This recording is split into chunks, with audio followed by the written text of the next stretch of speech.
굳이 그 말을 붙인다면 이 설해론적인 입장이죠.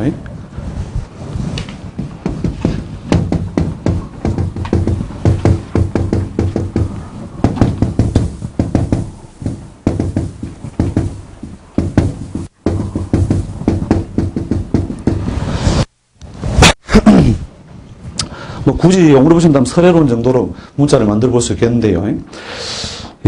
물론 저 말에 정확한 뜻이 부합되는 말은 아닙니다만, 우리가 희귀동소라고 하는 거죠. 희귀동소는 무슨 말이냐면, 어부는 어디에서 죽습니까? 어부는 바다에 죽는데, 우리가 보통 이제 기중론적 입장에서 우리가 역학을 이렇게 사주명리 같은 공부해 나가면, 뭐 어떤 걸 따지죠? 희귀론 따지죠, 희귀론. 이건 희고, 이건 기다. 이것은, 반겨 쓰고, 이것은 꺼진다. 이런 희귀론인데, 그러면 그 바다와 강은 어부에게 우리가 희신이냐 기신이냐 뭡니까? 자, 군인은 전쟁터에서 죽는다. 군인은 전쟁터 죽는데, 이 전쟁터는 그러면 군인에게 희신인가 기신인가? 거의 희귀동소다, 이거 희귀동소. 좋은 것과 꺼리는 것이 결국 한 곳에서 일어나고 사라진다. 그런데 이걸 우리가 기중으로 계속 쪼개려고 하는 거죠. 원래 팔자부터. 제가 수없이 많은 명을 이렇게 관찰하면서 느낀 건 뭐냐. 어떤 사람은, 우리가 이제 경영론 같은 공부 한참 하죠. 공부할 땐 좋습니다. 아주 그 구조적으로 분석이 쫙 되면서, 야, 이건 업부용신인데, 예? 관살에 태가하고 인성용신이야. 오면 손이 완전히 막 패 죽이겠다. 정말 잘 봐주겠다. 마음먹고 이렇게 실제로 실관할 때 거기에 적용되지 않더라는 거예요. 그게 결국 뭐냐면 기중론에 우리가 매몰되어 있기 때문에 자꾸 뭐냐면 희귀구원을 자꾸 찾는 거죠. 우리 소위 용신 찾아다니고 희귀구원을 찾는데 어떤 사람 보니까 봄, 여름, 가을, 겨울, 목화, 금수, 운을 다 잘 쓰는 거예요. 어떤 사람은 뭐냐, 우리 격용론에 의해서 이게 희신이다. 이런 어떤 세월이 와도 겨우 전세방 매라는 거예요. 그래도 답답하긴 매 한 가지다는 거예요. 그럼 이게 뭐냐 이거죠, 이게. 규중론에 의해서 결국 정말 인간의 부기변천이 변화되는 폭이 어느 정도. 물론 그게 우리가 흔히 그릇을 이야기하지만 그 그릇을 보는 것에 있어서도 마찬가지로 저는 인이라는 글자가 그 사람 명조에 드러나 있는 팔자와 저렇게 음양적인 어떤 인자가 한쪽으로 있을 때에 쏠린 글자들이 많은 사람들과 사는 내용이 다르다는 거죠. 그러니까 인이나 진 저런 글자는 봐보세요. 음양적인 어떤 그 인자들이 여러 개 몰려있죠. 그죠? 저런 글자가 드러나 있다는 것은 어떤 압력을 많이 감당할 만한 인자를 자기가 가지고 있다 이러죠. 그것이 뭐냐면 자기 삶의 어떤 그 상황도 되고 무기도 된다는 것이죠. 그래서 이제 그 격용에 의해서 그 사람의 그 부기빈천의 그 등급이 만들어지는 요소도 기본적으로 있지만 똑같은 격이라 하더라도 어떤 글자가 드러나 있느냐에 따라서 그러니까 그릇을 훨씬 더 크게 봐야 되는 기준이 새로 나오더라는 거죠. 그래서 사주팔자를 해석해 나갈 때 대부분 어느 게 왕자고 어떤 것이 격이고 거기에 따른 그 용이 무엇이고 이걸 찾는 게 거의 막 그냥 책을 보고 수없이 훈련이 돼 있죠. 근데 그런 측면에서 결국 우리 희귀관을 따져서 이땐 좋다, 이땐 나쁘다 이렇게 사주 해석을 하는 것이 아니라 이런 기운이 오면 이렇게 삶의 모양을 바꾸고 그런 조건 속에 살게 되고예요. 그러니까 기중론이 아니고 설해론적으로 우리가 나무 한 그릇을 놓고 글자 사주팔자가 복잡하니까 글자 한 자만 놓자 이거죠. 그럼 나무 한 그릇의 용신이 뭐냐? 나무 한 그릇 나무 한 그릇 물론 그 오행이라는 그 목의 뜻도 아니지만 그럼 그 목을 갖다 하나 두고 그러면 그게 용신이 뭐냐 이러면 나무 하나가 살아가는데 뭐가 필요해요? 꼭 저 기중론에 의해서 따진다면 그냥 순가? 이렇게 하겠죠. 그죠? 근데 그 나무 하나 살아가는데 그 수의 작용만 있으면 되는 겁니까? 그러니까 단순하게 이걸 물리적인 원래 철학 원래 오행의 뜻을 두고 그냥 실제 나무 하나를 보자고요. 뭐가 있어야 돼요? 양광이 있어야 돼요? 없어야 돼요? 양광도 있어야 되고, 그 다음에 뿌리 내릴 대지나 토의 어떤 요소도 있어야 되죠. 그 다음 그러면 뭐예요? 결실하게 해줘, 결실. 나무가 걸어다니는 원리가, 나무의 발은 어떻게 달고 다녀요? 열매와 씨앗을 만듦으로써 나무 한 그루가 숲이 되죠. 예. 그래서 나무 하나가 살아가는데 목화, 토금수, 이런 추나추동이 모두 다 필요하더라 이거예요. 그런데 이 나무가 살아갈 때 겨울에 겨울나무가 살았습니까? 죽었습니까? 자라요, 안 자라요? 조금 자라죠. 예? 조금 겨울에 조금 자란 게 뭐가 된다? 나이테가 된다. 아시죠? 예. 자라는데 근데 밖으로 자라는 것보다 안으로 자라죠. 예. 겨울에 싹을 틔우면 어떻게 돼요? 죽고 망하는 거죠. 예? 자, 이렇게 그 겨울에 살아가는 어떤 나무의 존재 양식, 이것이 뭐냐면 일종의 그 자연이 주는 어떤 이 일종의 분수라는 거죠. 이 자연이 주는 분수를 잘 지켜나간다고 하는 것이, 결국은 오랫도록 생명력을 가지면서 번영하는 방식이라는 거죠. 그래서 우리가 팔자를 이렇게 쭉 깊이 연구하는 이유가 뭐냐면, 팔자에 있는 걸 막 맞히기만 하려고 이렇게 한다면 그게 끝이 없는 이야기예요. 그리고 만약에 다 팔자에 부여되어 있는 여러 가지 인자에 의해서 인생이 정해져 있다면 우리가 이걸 연구해야 할 필요도 없죠. 연구해서 알면 뭐 할 거냐. 이거 다 짜고 치는 고스톱이라면. 근데 선택에 의하여 삶의 결과는 여러모로 달라질 수 있다. 그럼 그걸 무엇을 밝혀주는 거냐. 그 사람이 타고날 때에 강조된 인자들을 무엇으로? 삶의 무기나 수단으로 삼으면 된다는 거죠. 그러니까 정글과 밀림에 살던 어느 타잔이 갑자기 조난이 돼서 섬에 떨어진 거예요. 자, 그 섬에 떨어진 그 타잔이 결국 먹고 살기 위해 해결해야 되는 어떤 방법은 뭐예요? 사자를 잡으러 다녀야 돼요? 물고기를 잡으러 다녀야 돼요? 예. 그럼 타잔2가 조난되어 왔다. 자, 일간이 다른 거예요. 타잔, 첫 번째 떨어진 타잔은 갑이고, 그 다음은 무가 온 거예요, 무일주 타잔이 또 떨어진 거예요. 그 조난됐다. 자, 그 타잔은 결국 또 뭘 잡게 돼요? 사자를 잡는다. 이번 물고기를 잡는다. 이번엔 천재반에서.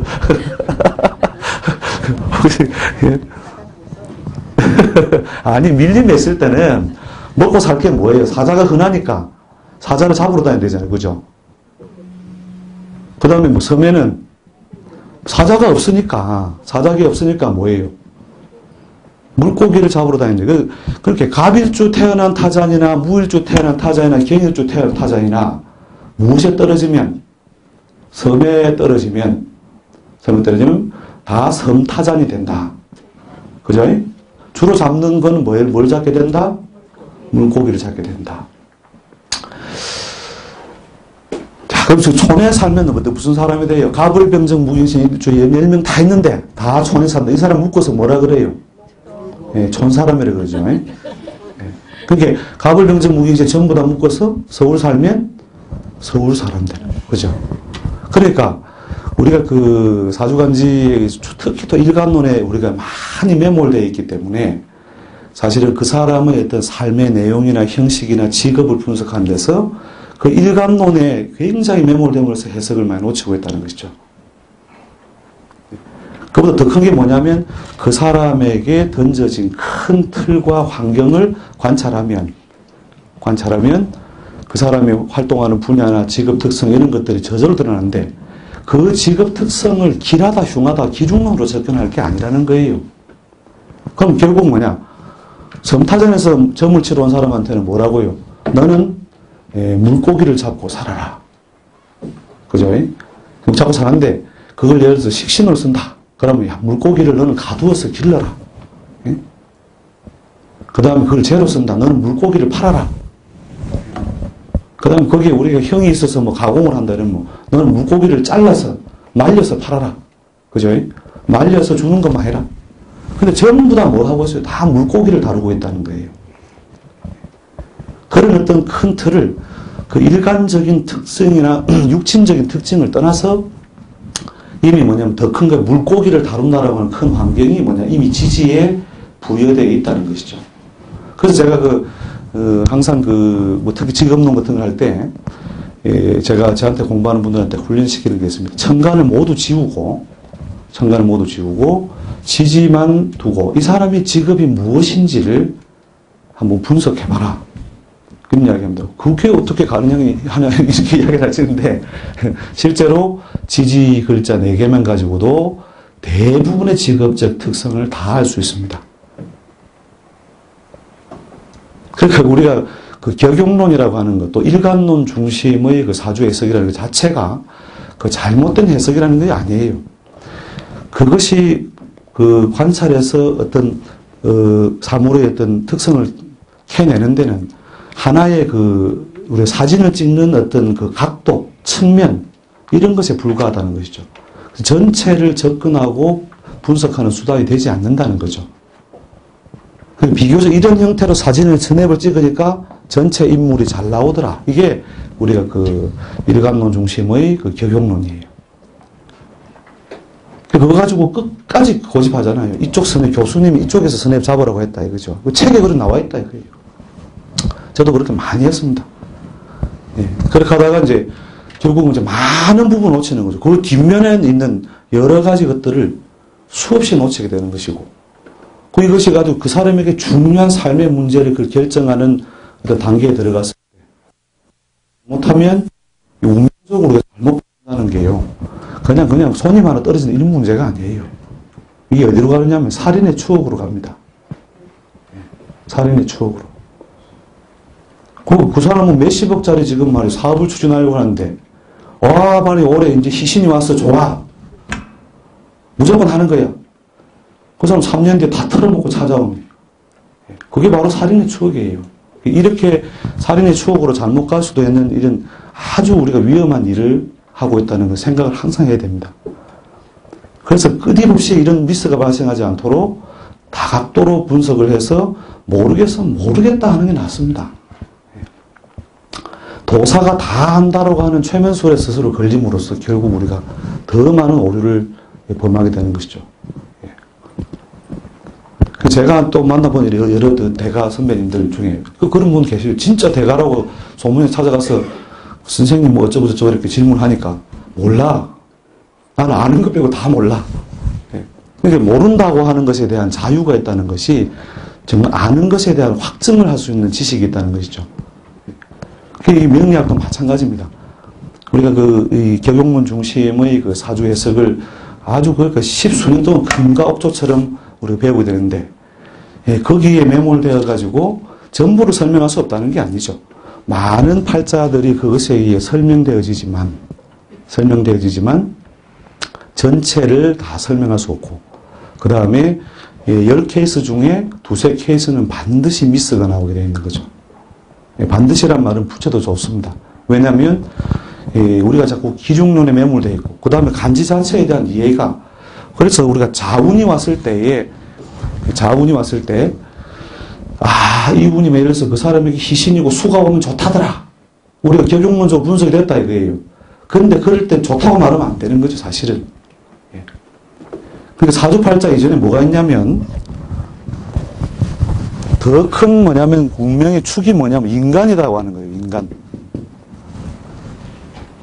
인간고 우리가 자이라면 자시가 되면 어떻게 밝습니까? 어둡습니까? 어둡죠. 계절적으로는 언제 동짓달 추워요, 더워요? 춥죠. 자, 인간은 전부 이때 어떻게 해요? 종종 걸음을 해요? 아니면은 막 날씨 좋다고 우통 벗고 다녀요? 종종 걸음. 인간이기 때문에 이 자라고 하는 인자를 만나면 누구나 눈이 개슴츠레해지고, 그죠? 더듬어야 되죠. 그죠? 동작이 더디어진다는 거죠. 인간이라는 걸 하나의 축으로 놓고 자운에는 무엇이든지 뭐냐면 예를 들어서 이 자라고 하는 하나의 대운이라고 합시다. 10년을 지배한다고 할 때, 한 해 한 해 세운의 운을 분석하더라도 무엇을 전제로 무엇이든 결과가 더디어질 수 있다는 걸 전제해두고 사주 해석에 임해야 된다는 거죠. 이게 수다, 용신이다 이렇게 보면 안 된다는 거죠. 그건 기본으로 우리가 사주 해석을 위한 툴로 두고, 그럼 자운에는 전부 인간이 활동성이 둔화되고 이루어지는 일도 더디게 간다. 자, 그걸 먼저 전제해 둔다면 기중론에서 이제 인간들이 자운의 부기빈천을 크게 바꾸기란 어려운 것이구나. 그럼 자운의 왜 부기빈천을 바꾸기 어려우냐? 자 자체가 갖는 운동성을 보라는 거예요. 요 놈이 엎드려서 쪼르륵 뭐예요? 운동성을 음압을 견디지 못해서 음의 압력 속에서 양운동을 쪼르륵 만들죠. 그 쥐가 뛰어가는 모양 가지고 그죠? 그런 어떤 양운동의 속성도 가지고 있으면서 또 뭐예요? 밖으로 드러나 있는 것들은 무엇에 의한 음기에 갇혀 있는 모양을 그대로 취하고 있으니 내가 양을 긍정적으로 쓰는 사람에게도 다 취해서기 어렵고 음을 취해서는 사람도 마찬가지라는 거죠. 그래서 이때 보통 사람이 무릇 자대운을 지날 때 부기빈천을 보통 크게 바꾸기 어렵다라고 보면 됩니다. 우리가 똑같은 해자축이라고 하는 수운행절을 지나간다 하더라도 여기에 대한 해석을 다 달리 할 줄 알아야 됩니다. 그냥 해자축 수운이 와서 대바라했다. 옛날에 그렇게 나오죠. 그 다 거짓말이랍니다. 거짓말. 우리 현대사회에서는 수많은 직업 분야나 삶의 양상을 분석할 때 해운이 오면 어떠하고 자운이 오면 어떠하고 축운이 오면 어떠하다. 이걸 다 분리해 줘야 돼요. 그리고 임계, 해자가 오행적으로 뭐예요? 수에 속한다. 이걸 똑같이 수로 취급하면 큰일 나죠, 사실은. 만약에 이거 똑같이 수로도 포괄적으로 다 해석할 수 있다면 옛 사람들이 임계해자라는 글자를 만들지 않았다 이거죠. 만들 필요가 없겠죠. 그러니까 갑을 목에 관해서 이렇게 많은 그 간지 모양의 글자를 취해놨을 때는 뭐예요? 그 기능과 운동과 작용이 다 다르기 때문에 갑을 임묘라는 문자를 달리했다는 것이죠. 그렇지 실제 그 사람의 삶의 내용이 작용하는 것도 다 달라요. 그리고 그 삶의 결과물에서도 극명한 어떤 결과 차이가 발생하는데 사람들은 뭐냐? 모군이 와서 좋다 이거죠. 그래서 갑대운 들어와가지고 돈을 좀 벌었다. 그러면 야, 이 목을 잘 쓰는구나. 앞으로 15년 동안 계속 잘 살 거다. 그 거짓말이 됩니다. 그 갑인대운에 예를 들어 인대운에 그 목기를 잘 쓰는 모양을 가졌다 하더라도 저 묘는 어때요? 운동성 자체에서 볼 때 음양지 소선을 취해낼 때 묘는 뭐예요? 양의 운동성이 발생하는 것이 하나 둘 셋 그죠? 음의 운동성을 가지고 있는 것이 두 개가 들어있죠. 그죠? 이때 인대운에 예를 들어서 신나게 벌었다 하더라도 묘대운에는 발전의 속도나 보상이 벌었다가 시들했다가 버들었다 시들었다 하는 거죠. 단지 기본적으로 목운동의 추세나 운동성을 가지고 있다는 거죠. 그래서 20년 동안 대발했다 해도 실제로 돈을 신나게 벌었다 이런 게 보통 3년, 6년 이렇습니다. 나머지 운은 그런 대로 그냥 폼 잡고 왔다 갔다 했다는 게 실제 삶의 내용이더라는 것이죠. 근데 그냥 오면 좋아 이렇게 해서 이렇게 한꺼번에 그렇게 포괄적으로 엮어서 가는데 사람들은 그게 아니거든요. 이미 자기가 부자인 건 알겠고 자기 지금 당장에 이런 문제를 진행해야 되는데 여기에 대한 판단이나 답을 달라. 근데 당신은 목용신 와서 좋은데 뭘 그래. 하면 돼. 전부 다 하면 되는데 전부 다 하면 되는 게 아니죠. 그 양운동, 음운동이라고 하는 속성 차이만 하더라도 3개 성공의 묘대운에 뭐예요? 3개 성공에 2개는 실패라. 그죠? 내가 양을 반개 쓴다면 이해되십니까? 예. 그런 요소나 속성이 충분히 있음을 염두에 두고 해석해 나가야 된다는 거죠. 그 다음에 인간이 이전에 여기 자운의사가 다시 돌아와서 자운에 우리 사람으로 이미 태어났기 때문에 부여된 여러 가지 삶의 어떤 축이 있는 것이고 그 다음에 또 뭐예요? 태어나자마자 부여되는 게 뭐예요? 남자와 여자죠. 그죠? 남과 여. 그래서 남녀라고 하는 것이 이미 태어날 때 사주팔자보다 더 시급하게 이미 부여되어 있는 바꿀 수 없는 특질이다 이거죠. 자, 이런 특질을 가지고 오늘 해석을 한다면 우리가 자운을 지나간다. 자가 비록 운동성은 양운동을 내부적으로 가지고 있지만 밖으로 음에 의한 속성이 더 강하죠. 자, 이럴 때에 여자가 이 자운을 더 편안하게 씁니까? 남자가 자운을 편안하게 씁니까? 남자가 훨씬 더 편하게 쓰죠. 그죠? 예. 남자는 근본적으로 뭐예요? 양기가 더, 양운동에 더 훨씬 더 노출된 존재잖아요. 자, 그러면 이런 분에 우리가 실제 사주 해석을 할 때 어떻게 이것이 쓰여지느냐. 예를 들어서 자가가, 예를 들어서 급제를 합시다. 급제. 급제 일반적으로 뭐 우리가 명의신앙하고 급제를 만나면 재분탈을 뭐 당하고 뭐 이렇게 해석을 하죠. 자, 그런데 이 남자가 실제로 그러니까 육신적인 어떤 급제 인자를 만난 희생이 많았다 이거죠. 많았는데도 불구하고 좋은 차 타고 다니고 그 폼은 잡고 다니다 이거예요. 그게 어디냐면 사업은 거들났는데 누님이 장사나 사업을 하더라 이거예요. 누님 장사하는 사업에 내가 어느 정도 또 뭐예요?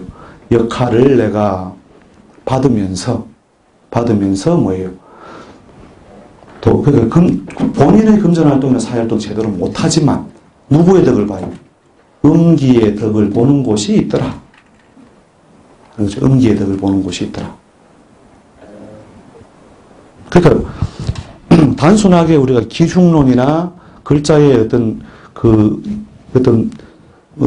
작용 양상 이런 것은 우리가 그 육친설이라든지 격용론에 의한 해석이 가능한데 그 사람의 삶의 내용이 다 설명되지 않는 그런 이런 어떤 남녀라고 하는 큰 축을 놓치고 보고 있다는 거죠. 똑같은 자원을 여자는 뭐냐?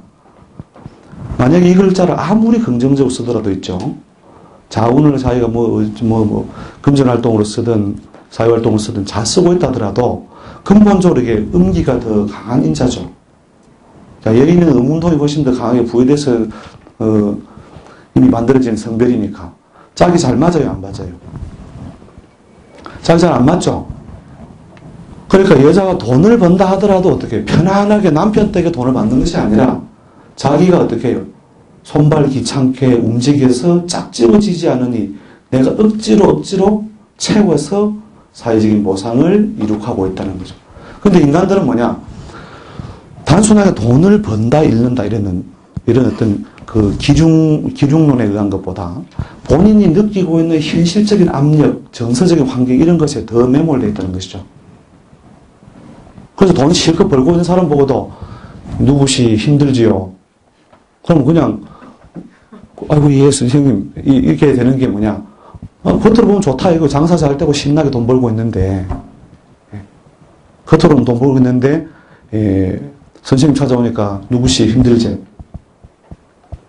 그게 뭐냐면 이제 일종의 그게 대간호법이라는 것이 만들어지는 것이 그 사람이 자연의 기운 운동에 의해서 느끼고 있는 것은 지금 돈 좀 잃고 이런 것이 아니라 물론 그것인 경우도 많은 부분을 차지하지만 자기가 실제로 느끼고 있는 그 현실적인 인자 이런 것에 의한 기중이 더 자기한테 더 크다는 거죠.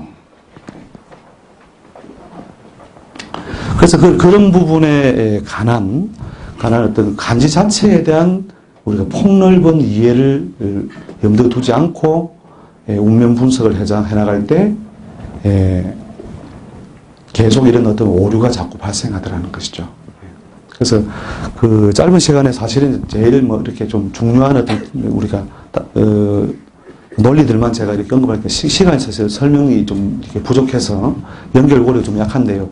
뜻은 아시겠죠? 제가 무슨 뜻에서 이런 말씀을 드리는지. 그래서 사주팔자를 보실 때 그 강약론에 의해 매몰되어서 팔자를 해석하거나 또 그것을 이런 이미 간지라고 하는 것 자체가 자연운동의 단계라는 거죠. 이게 조금 생각을 확장하면 우리가 자가 축을 생하고 축이 인을 생하고 인이 묘를 생하고 이렇게 봐도 좋습니다. 여러분 생한다 그러면 그냥 목화도금수가 그냥 서로 낳아주고 거둬들이고 이런 걸 이렇게 생각하시는데 실제로는 자가 일어난 다음에 이양지체에 이르러 축의 어떤 상이 형성되고 이 축의 상이 형성된 다음에 인의 모양이 형성되고 이렇게 쭉 12단계로 자연운동이 이루어지는 것이다. 그 사이에 북이빈천이 많이 바뀌는 공간도 있고 부자도 아니고 거지도 아닌 어정쩡한 상태로 세월이 흘러가야 되는 단계도 있다는 것이죠. 자꾸 기중론에 집어열러 가면 우리가 선생님 좋다는 말입니까? 뭐 나쁘다는 말입니까? 이런 어떤 질문해요. 제가 이제 저는 설회론적 입장에서 사주를 많이 분석을 해주고, 그렇게 이게 그렇게 지금 듣는 내용이 시원찮으면 10년 뒤에 이 종이 내용을 다시 펼쳐 읽어보라. 제가 그런 이야기로 저 대신하곤 하는데요. 하루에 우리가, 한낮이 있고, 밤이 있다 이거죠. 그럼 한낮도 아니고 밤도 아닌 시간이 보통 뭐 새벽에서 아침으로 넘어가는 시간이죠. 새벽에서 아침으로 넘어가는 시간에 삶의 모양이나 양상은 뚜렷해집니까? 어슴푸레합니까? 그 어슴푸레하게 존재하는 어떤 시간대에도 자연의 존재 양식이라는 거죠. 그걸 전제해 두고 이 세월에는 당신이 부자가 되지도 않고 망하지도 않는다. 어떤 중간의 그 단계의 모양새가 그대로 있다는 것이죠. 이런 것을 이제 머릿속에 우리가 전제를 해두고 해석해 나가는 이렇게 그런 단계를 설정한다면 어떻습니까? 우리가 인이나 묘라고 하는 것에서 이제 인은 비교적 뭐예요? 그 간지의 음양 운동성이 뚜렷하죠.